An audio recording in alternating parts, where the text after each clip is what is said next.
Alright, hey guys, welcome back to another episode of JB&D's Market Sniffs. It's been a week since our last episode. I'm sorry, I said I was going to chart for the next episode, but that's not the case today. I've just been really busy. I've had to just complete a few different tasks, but I have time today to go over some reading.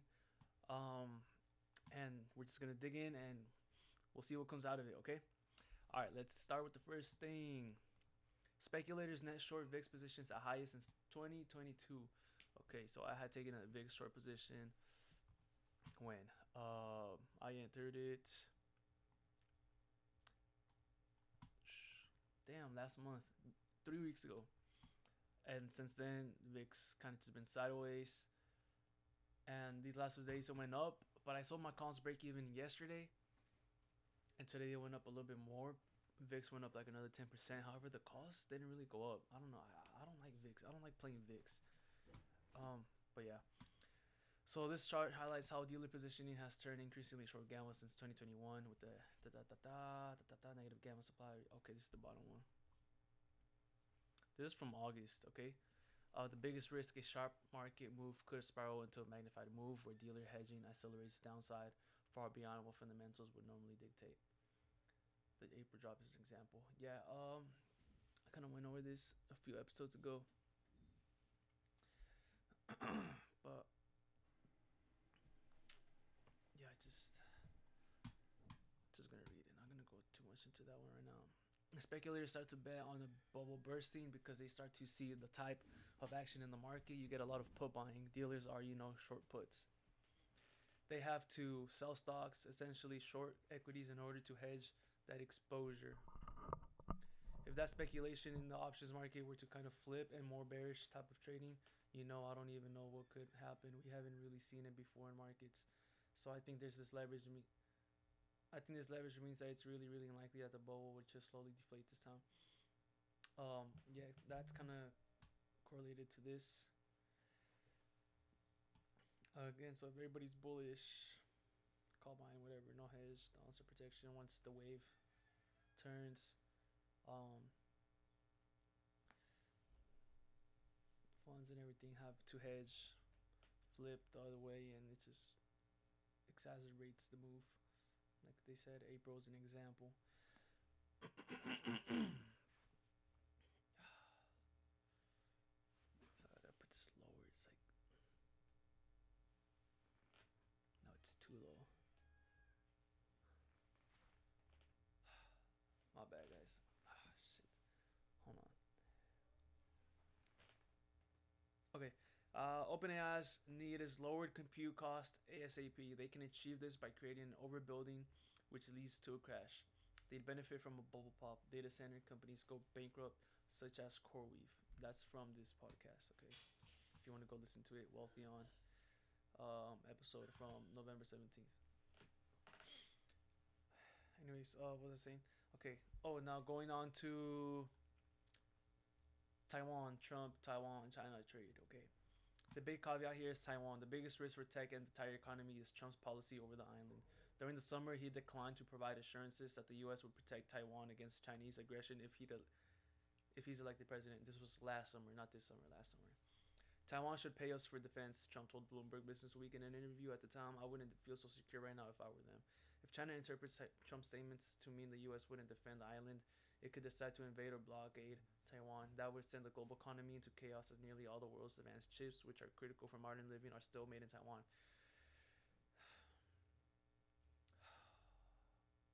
Let me cook. Let me cook. Hold on. Let me cook. That I got that from some article, okay? Have you guys seen Intel this year? Or 2025? Did you guys see Intel last year? The performance? The stock price went up like over 100%. And they're giving Intel all these deals and all this stuff. And they're giving them these deals because a lot of their operations are here in America, right? They want to diversify away from Taiwan. Trump specifically has said that he wouldn't really defend Taiwan if China got aggressive with them. Trump has this like Taiwan gives Trump a bad taste in his mouth. To Trump, it's like they stole our semi business. Trump doesn't see them in a positive way. Okay?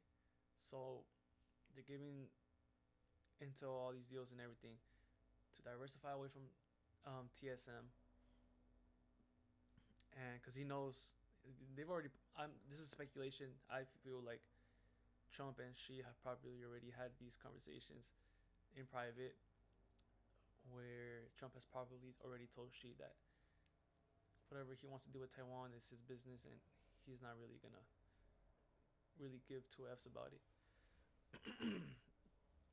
That's my thought process. And that's why last year I shorted Nvidia, because Nvidia and Taiwan Semi would be losers in that case.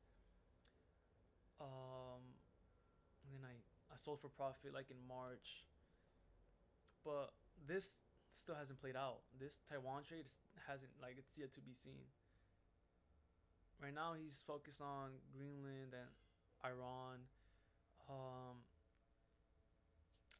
yeah, I wonder. I honestly I don't know how this would play out, but that is like that's a big risk for anybody investing in Taiwan Semiconductor, in my opinion. I think, and again, it's all speculation. None of this is financial advice. Speak to a financial advisor before you act on anything that you see or hear or read from this podcast or anything from my sources. And another thing, what was another thing I was gonna say? I forgot. Anyways, yeah, and then let's keep going on. In the debate between Trump and Vice President Kamala Harris in September, Trump said we hardly make chips anymore. In an October interview, Trump said that putting tariffs on chips coming into the U.S. would encourage companies to build their manufacturing plants here. Taiwan, they stole our chip business, he said at the time. That's what he did. He put the tariffs. Although I don't know if they're still on, but at some point he did. And then that's what he's trying to do. He's trying to bring manufacturing back to the U.S. and that's why they're giving into all these deals. Anyways, giving them deals or taking a fucking stake in the company. When the S&P 500 has been at a 23 PE ratio, the 10-year annualized return has always been -2, or with a -2 to +2%, putting you at a loss with inflation. Okay.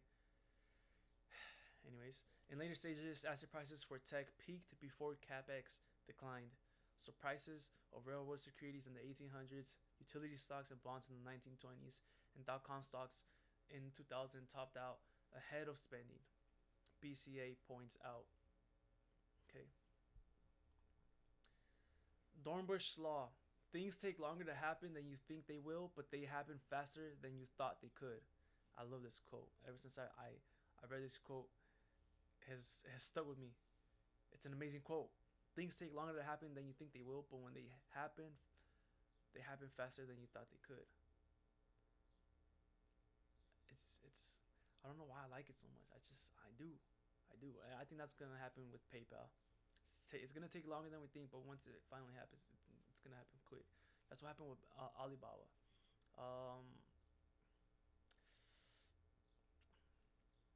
What's another one? I think that's gonna happen with advanced auto parts. It's taking way much longer than I thought, but I think once it happens, it's gonna happen quick. Anyways, quote from Warren Buffett's letter to shareholders in early 2001. Nothing sedates rationality like large doses of effortless money. After a heady experience of that kind, normally sensible people drift into behavior akin to that of Cinderella at the ball. They know that overstaying the festivities, that is, continuing to speculate in companies that have gigantic valuations relative to the cash they are likely to generate in the future, will eventually bring on pumpkins and mice, but they nevertheless hate to miss a single minute of what is one hell of a party. Therefore, the giddy participants all plan to leave just 1 second or just seconds before midnight. There's a problem though. They are dancing in a room in which the clocks have no hands. China has been Central and South America's largest trading partner since 2020. Market cap wanes, USA all the way up there, which is oh, this is just USA. Okay, US tech up here, defensive down here, and traditional cyclicals in the middle. defensive. Oh, my alcohol stocks, my Kraft Heinz stocks. Oh, I just can't wait. It's probably gonna take longer than I expect though, but when it happens, it's gonna be quick. But yeah, that's something that I'm slowly dollar cost averaging into. So far I only have Brown Foreman and Ambev. Ambev is my Latin America slash Brazil proxy. And about Brazil, I want a Brazilian AI play though. Ambev isn't an AI play; it's just alcohol. Um, but yeah, and then for defensives, Kraft Heinz. Maybe you could categorize Estee Lauder into that. It's discretionary, but it could be defensive as well. Debatable. Yeah. Luck is what happens when preparation meets opportunity. Okay, I love that. What was it? An episode or two ago when I talked about what my edge is literally just the amount of information I take in compared to others. That's my advantage. That's my edge. That's it. Like the amount of information I take in lets me be prepared for a few more outcomes than others, and or opportunities. And when those opportunities present themselves, I'm able to capitalize on them. Asia has plenty of room to catch up to developed markets, especially as the dollar weakens. Weaker U.S. dollar and Asia outperformance. And I'm so sorry. I went through these past graphs without zooming in. So here's this one. Here's the quote. Here's this one. Here's this one.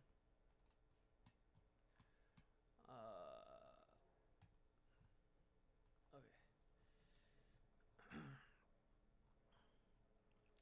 85% of employees carry personal debt of some kind. In 2025, credit card debt topped mortgage debt for the first time in recent years, showing a tipping of the scales from what has been categorized as good debt to bad debt. Meanwhile, 1 in 4 employees carry student loan debt, and nearly 1 in 5 have medical debt. By far, younger generations are burdened with the most debt. Nearly 9 in 10 Gen Z millennial employees carry some type of debt, and 58% carry credit card debt. Your young employees who are also caregivers are saddled with even heavier debt. That makes a lot of sense. Man, I tried shorting Walmart. Clearly, you hear the date. A week ago, playing these upper wicks, this upper wick, which is like a shooting star candlestick.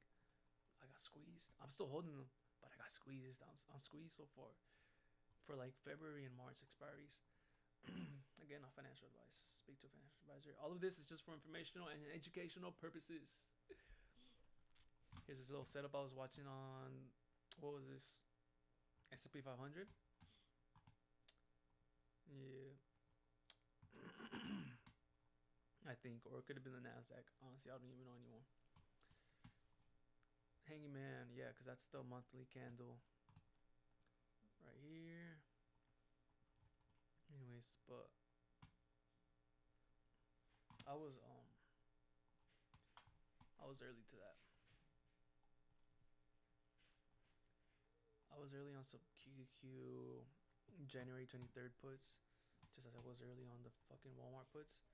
I entered around, I think here on this day, 107, or what day was that? 106. I don't even know, bro. I entered some, and then it went up. I was frustrated these days. And then I sold today break even, but then it went down more. But it's okay. I sold break even because I was let's just say a week early, and now we're less than 10 days from expiry. So theta's gonna start kicking in real bad. So if this doesn't play out to the profit target that I was looking for, I'm just gonna get burned. I'm just not gonna risk it. I already have June and December puts, so I'll just hold those. And I have like a micro ES short position. So, yeah. What bothers us is that this is the first time in my memory, going back to when I was on the buy side, that there was no strategist on the street that had a price target below where the index level is. Thank you, Bloomberg, for compiling that information. And what we found that over the course of last year, when sentiment got tipped too far in one direction, you had pullbacks. And here we are at VIX 14, so to assume that it's clearly sailing, for weeks on end, is probably a faulty assumption. Mind you, that was VIX at 14. Again, these last 2 days it went up, and now it's like at 17 something. It might have touched 18. Don't quote me on that. I'll just check. I'll just show you, bro. VIX 1735 high was, yeah, 18s. It went to 18s. You see? But then the cost didn't really pay. So, anyways, but yeah, let's read that part again. What bothers us is this is the first time in my memory, going back to when I was on the buy side, that there was no strategist on the street that had a price target below where the index level is.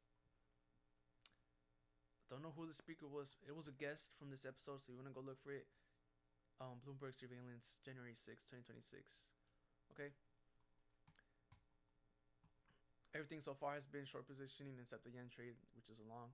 That's because it's all I see. But these trade positions are connected except for Walmart. If I'm right on the timing of the risk carry trade, then yen should go up, Nasdaq should go down, VIX should go up. However, again, I don't have the VIX anymore. I do have Nasdaq puts and I do have yen long still. I'm back to the yen long at the moment. But it's everything's still there. Everything's still there, and I'm holding. Anyways, the yen daily has something that sort of looks like a diamond bottom, not the clear setup to them. So this was what I saw a few days ago, but then it broke down. Now it has like a double bottom, sort of look to it. So that setup, that diamond bottom didn't work out, but not tripping. That's just a daily chart, and I'm playing the yearly chart.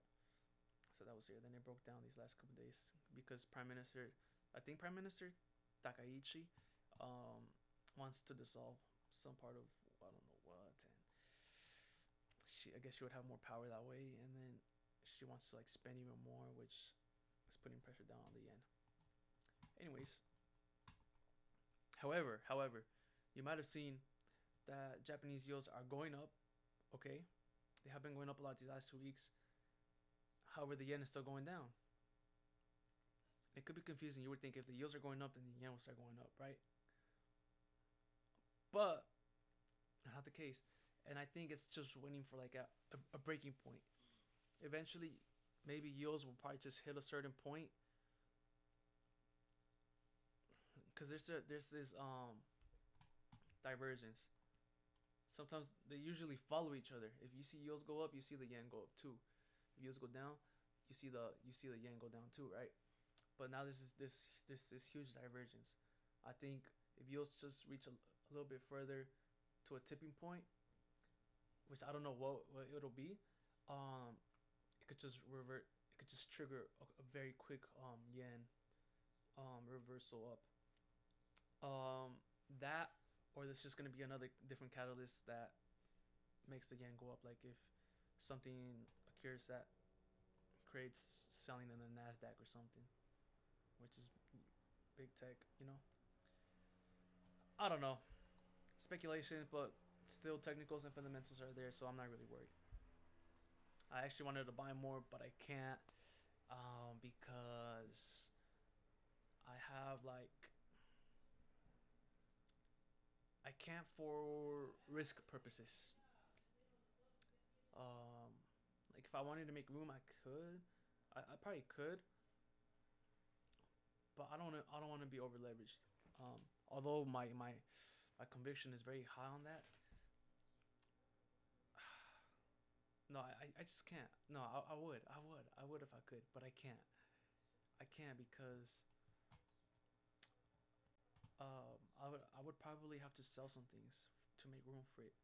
I don't want to do that because those are investments and this is a trade, and I'm not no right. Have to be rational, have to be reasonable. Okay, but yeah, I fucking got squeezed on Walmart. Anyways, Ashley Wallace sees beauty turning heads in 2026. She predicts the global beauty market to grow 4.5% in 2026, with listed players up 4.9%, roughly double the pace of 2025, driven by improving trends in China and continued strength in the US. But emphasis on improving trends in China. Ashley, head of the EMEA consumer discretionary team, is most constructive on the recovery in Luxe skincare. That's a different brand.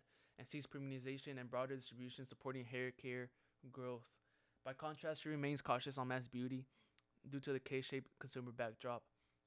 and limited distribution expansion benefits. Structural tailwinds remain powerful. Online penetration in the U.S. has risen 20 percentage points over the past decade, with online revenues growing 8 times faster than offline. Barrier repair skincare products that protect against environmental stressors have emerged as the hottest trends, growing over 200% in 2025. So right here, she's a little bit more focused on Lux, a specific company or brand. I don't know. But I feel this could still apply to Estee Lauder. And yeah. Anyways, China's entry into the WTO changed everything. Exports, China joins, and then Chinese exports just fucking skyrocket. And Europe and US go down. Where people don't reach for alcohol-free alternatives. Share respondents in selected countries who regularly consume the following beverages in percent. This is from a few months ago. Poland, Spain, Germany, Brazil, India, China, France, US, Brazil.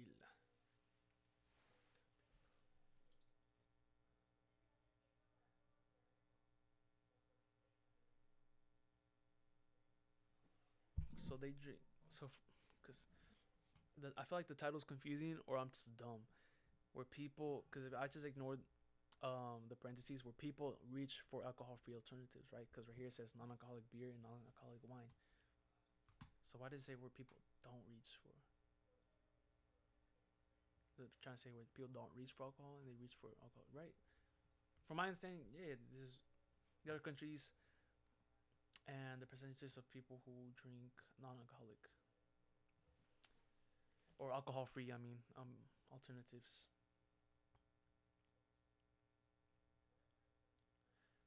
Respondents though. Oh my god, I'm so hungry. My stomach is growling. Is non-alcoholic beer making inroads? Share respondents in selected countries who say they drink beer regularly in percentage. Spain, Mexico, Italy, Brazil, China. I want some Diageo. Diageo has some Asian exposure. I'm not sure about Ambev. But the price has just come down as much as I wanted to enter. And if it doesn't, oh well, whatever. I have Diageo and I have Ambev. I mean, Brown Forman and Ambev. Brazil, Ambev, Brazil, and Mexico. Ooh. Buzz free drinking, the rise of non-alcoholic beer. Yes. Dealers running rather big VIX shorts. This is from last week, and again, of course, they get squeezed. SPX has done little over the past months, while SKU has reset sharply, and now it still went up, and then finally today it sold off a little bit. But it's still holding an uptrend, so nothing to celebrate. Long VIX is contrarian here. Upside call SKU very well bid. So a lot of people already betting on an upside. SKU is dead. Downside protection via the SKU lens is starting to look attractive again. Nobody was protecting themselves. Massive capex spending has started to erode buyback and dividend growth. Move is dead, baby. But if Japanese rates spill over, bond volatility won't stay that way for long.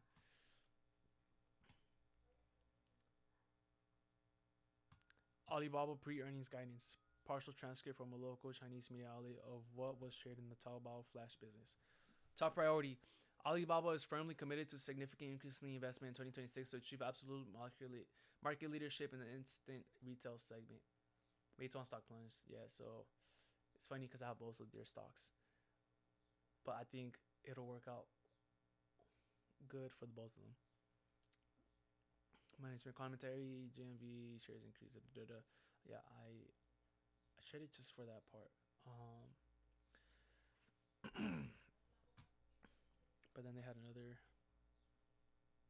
piece of news where Meituan pumped, and now it dumped again. I don't know. Asset managers are holding their largest VIX short position since last June, as we saw last year. This doesn't automatically signal an immediate pullback. These positions can stay crowded for weeks before any real unwind begins, and then we still pumped Monday and Tuesday, and now finally today we sold off, but the VIX has been pumping, and they've gotten squeezed, or they're getting squeezed. Number of business applications is at all-time high levels. Add me to that. Latin America stocks account for just 7.3% of the broader MSCI Emerging Market Index, an indication of how off the radar they are for most investors. Renewed interest could extend recent rallies. Consider foreign investors now own 17% of U.S. assets. Were they to reallocate just a percentage point of those what the fuck am I saying? Consider this. Foreign investors now own 17% of U.S. assets. Were they to reallocate just a percentage point of those holdings into emerging markets, that would result in a 50 billion inflow to stocks in Brazil, one of the region's largest markets. That is 10 times last year's inflows, said Scott Piper, manager of the DWS Latin America Equity Fund. Why didn't I go to Brazil? Bro, I had the chance to buy the Brazilian, at least the ETF, last year in December. And I thought about it. And I went against it. Or I just didn't act on it, I mean. And because I didn't expect the ETF to go up. How much? I don't know how much percent it went up, but like more than 30% in 1 year. Like, what the hell? And I was looking for a proxy, but I couldn't find a good proxy other than Ambev, but like something like AI related. I just couldn't find it. And now I missed the boat, bro. I'm missing the boat. And it probably doesn't pull back again. Or maybe it does. I don't know, bro. But if it doesn't pull back, I missed the boat. But yeah, bro. Just, wow. If they reallocate just 1% point of the holdings into emerging markets, that would result in a 15 billion inflow into stocks in Brazil, which is 10 times larger than last year's inflows. That's fucking crazy, bro. A dozen straight rate cuts in Mexico have brought its interest rate to 7%, the lowest level in more than 3 years. Chile has cut too. Brazilian central bankers aren't yet on board. Even though inflation has fallen from 12 to 4.5% in the past 3 years, rates have stayed stubbornly high at 15%. But investors widely anticipate the first cut either this month or in March. That would give Brazil's heavy dose of rate-sensitive stocks a boost. And here I have a comment. I need a Brazilian AI play. I need to look again. There has to be something somewhere. And if it's not, then okay, I'll just keep watching it. And one day, someday, there's gonna be something where it sells off, and I'll be able to buy. It's all about patience. Decadal cycle. Many market participants look at the decadal cycle each year. The upcoming year ends in year 6, so all these years have been grouped together in a corresponding average calculator. I'm so hungry, bro. Oh my god, I'm so hungry. Fuck. For the DAX, 60 years of data. So this is the fucking German market. But yeah, it usually sells off from April to July on year's end with 6. I said I was gonna check for the S&P 500, but I need to get their software. I need to get a free subscription and then see if I could run it with S&P 500 and see. But I haven't done it yet. But once I do, I will share, and yeah. For the 9 years ending in a 6, positive trend is evident from mid-January to mid-April. This period with 8 positive years averages an average. Okay, so now this is for S&P 500. And years ending with 6 usually has a strong period between January and April. And so seasonals and the decadal cycle are in favor of bulls. This is like quote or something from the trader almanac or whatever the hell, that if like the market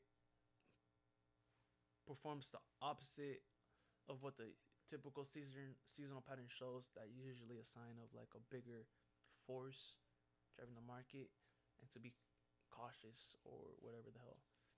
So like if it's usually like, let's say, okay, this should be a very bullish season, January to April this year, okay? But if we, let's say just that year, from January to April, we close with a negative percentage return, then you should be cautious because there's bigger forces driving the market.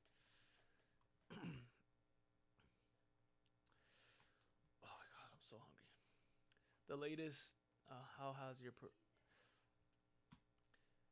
no, okay, CFOs are seeing no impact from AI on labor productivity, decision making speed, customer satisfaction, or time spent on high value added tasks. Well, last months, how have your firm's use of AI affected the following outcomes for your firm? No change, not sure, is what most of them say. Again, sell signal high. No one is predicting a U.S. recession in 2026, despite this similar indicator having a 100% track record of success. This time may well be different, but you've got to have a bloody good reason to ignore this. Are you feeling confident? When the U3 unemployment rate rises above the 3-year moving average, a recession is near, and it has risen over. Um,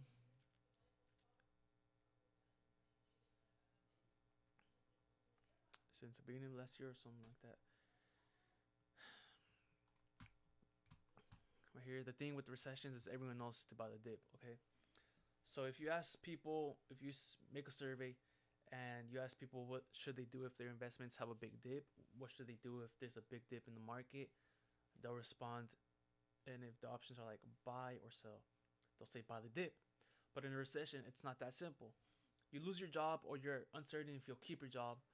And how can you buy the dip when there is no income to buy the dip or you expect to not have income to buy the dip? You do the opposite, which is sell, knowing you shouldn't, but in this situation, it feels like a need, so you do it. And a need for cash because, again, you anticipate no income or you have no income, so you need it to sustain yourself. Mind you, the majority of the US population is on the low end of the K shaped economy. So, yeah, right now it's all fine and dandy. Every every dip gets bought, right? But if we were to go into a recession, and I'm taking the recent economic data that we've been getting for jobs numbers and inflation numbers with a grain of salt because I've been taking that with a grain of salt because we had that government shutdown and Trump's just numbers were messed up and we're not having all the full data um, to base it accurately, and Trump's just like he's been really sneaky, and and you're gonna say, oh, what about Joe Biden? Same, nah. I feel like he did some shit too, cause but again, it's all speculation. Okay, it's all speculation. I just feel like we're not being given the real data, and consumers, regular folks feel it. They feel it, bruh. It's like we're being gaslit. They're trying to gaslight us, but how can you gaslight us if we know we know what we're paying, we know what we used to pay, we know what we're paying now, and it doesn't reflect what the numbers that they're giving out to Wall Street, right? Anyways, again, so right now it's so easy to buy the dip, right? You have a job, okay, just buy the dip. You know you're supposed to buy the dip. You know that's like you've been taught now, it's just to buy the dip. But if you don't have a job or you fear of losing your job because you see your coworkers are losing their jobs or family members are losing their jobs, you're not gonna buy the dip, or you're gonna be hesitant to buy the dip, or you might not just be able to buy the dip at all. And then eventually it turns into a need to sell because you need the funds to sustain yourself and your family. You know? That's why recessions are usually the big bear market drivers. That's why.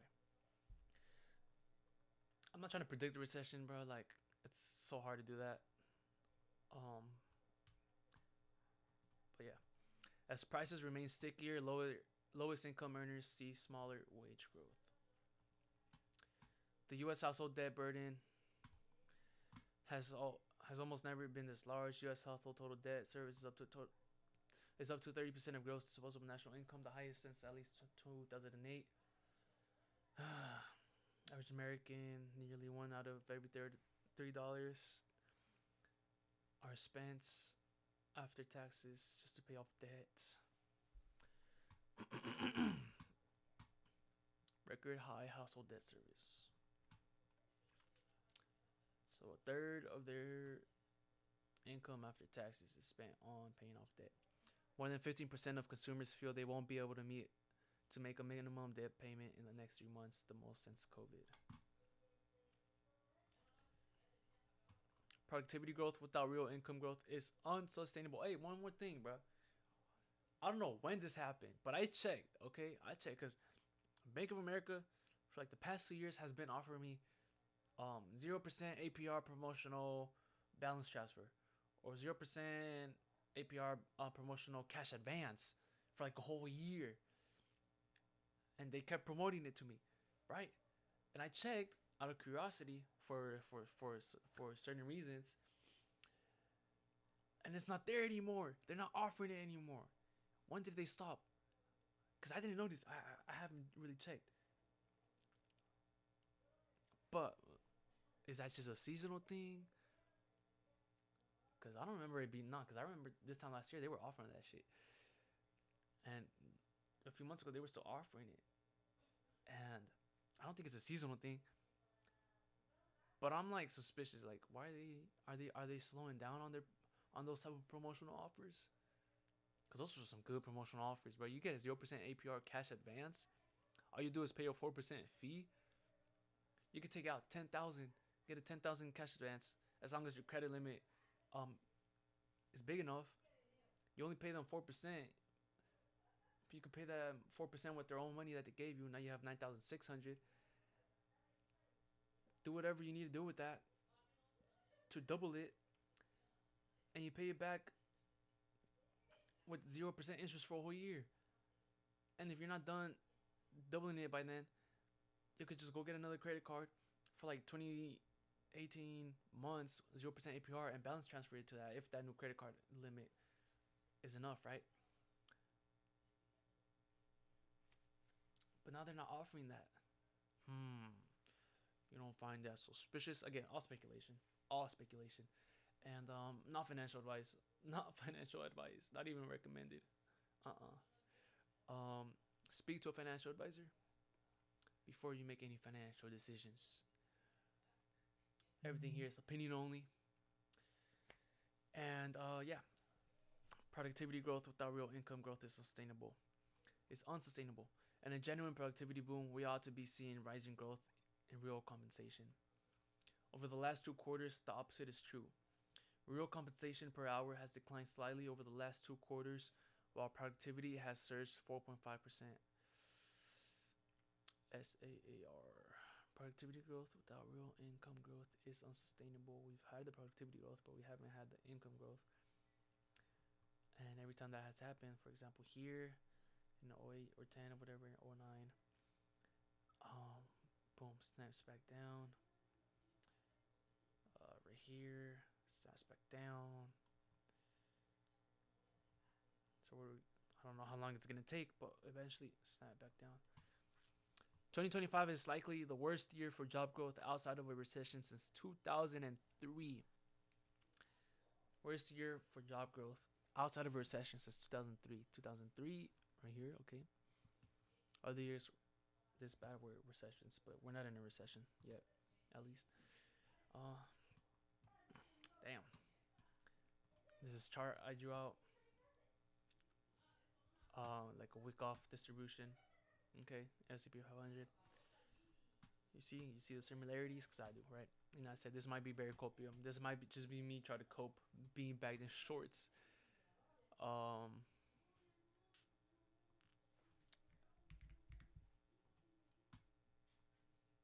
So far we've had, man, this fucking bullshit is fucking waking up, bro. Oh, it's so dumb. I hate this market, bro. I hate this market. It's so dumb, bro. It's so dumb. It's so dumb. I sound bagged, right? I'm not bagged now, but it's so frustrating, bro. It's so frustrating.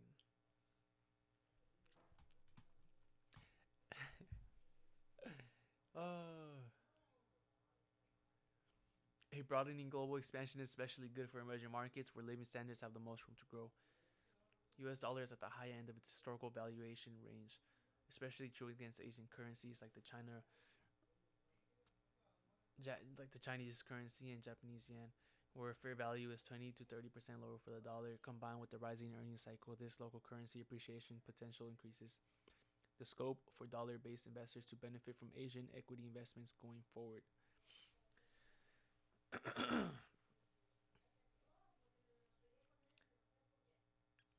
In Japanese yen, where fair value is 20 to 30% lower for the dollar.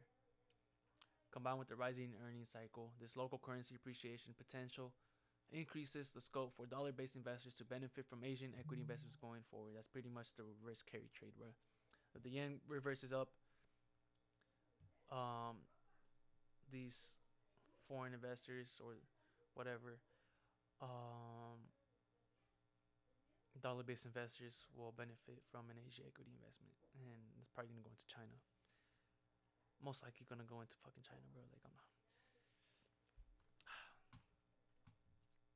Like, how? I ain't fucking selling Alibaba, bro. I ain't fucking selling. Net allocation. China down. Man. And it's still early. That's crazy, right? Hedge fund positioning not high in local China and quite low in Hang Seng Tech. Long short ratio.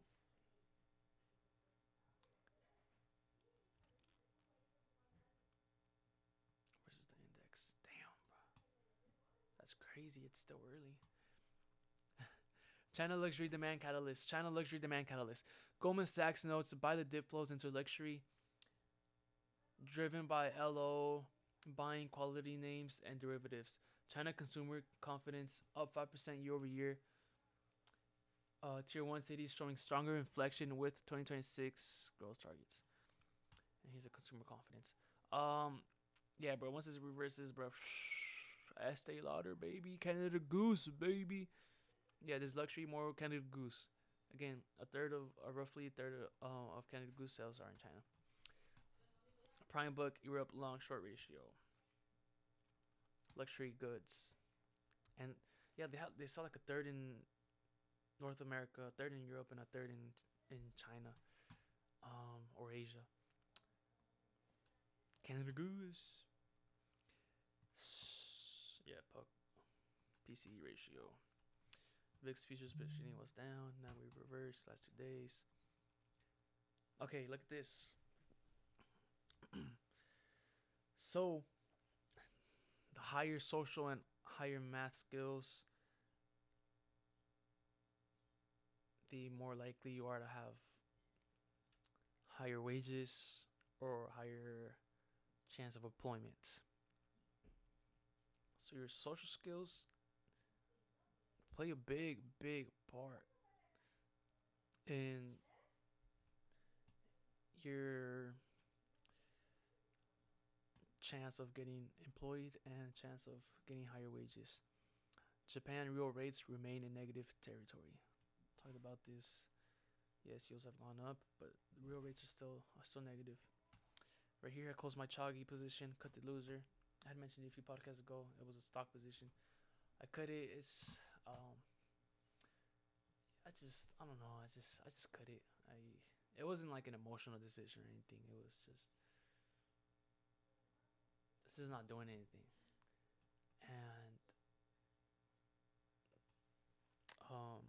it might just struggle a bit more, the company, operations wise, competition wise, for a bit longer than I think, and I just cut it, and yeah, that's it. There's a lot of more reading I have to do these past 2 days. I haven't really read. Not really, I just haven't read. I've been busy. See if I have time. I'll probably read right now, but I'm not gonna do it on the recording because it's just gonna take how long. Eventually, I'll run some charts. Eventually. Hopefully, the next video is sooner than a week from now. Sorry, I do have a lot of reading. I have a lot. I have a lot of shit to do. And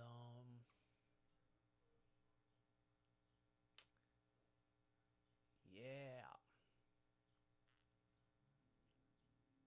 So there wasn't really like a specific topic for today's video. Just went over things that I read. A lot of it had to do with the VIX and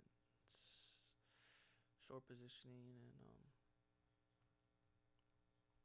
yeah. All right, thank you guys for watching. I'll see you guys for the next video. Like and subscribe, follow wherever you're watching.